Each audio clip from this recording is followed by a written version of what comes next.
The new rideshare kids on the block, Uber and Lyft, were shoulder to shoulder this afternoon. The city council members in Honolulu trying to figure out who should regulate these new businesses. KITV4's Catherine Cruz has been tracking these new age companies since they first rolled in the town and has our continuing coverage.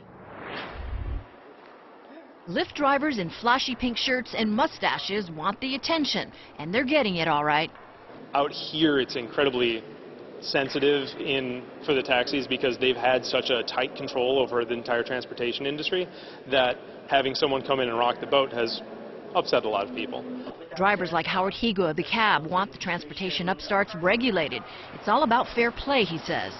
This is just smoke and mirrors.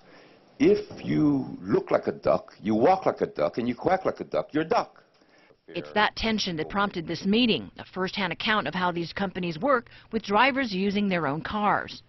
Flexible schedule, I can work whenever I want, when I want, how long I want. That's a really great thing.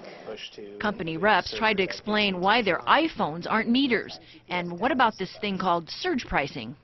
For instance, at 1 a.m. on New Year's Eve, when everyone requests a ride at the exact same time, it will raise prices. And then the consumer can have the decision whether to accept that price or not. And what about consumer safety when it comes to use of private cars? To the question of the cars, we do a vehicle inspection. It can't be older than a 2000. It can have no visible damage on the outside or the inside. It can't smell bad. It has to look nice. And then everything has to be working. So they do the kind of safety check as well. Council members say consumer protection is paramount, and they press for more answers on liability for passengers and drivers. This raises a real red flag to me.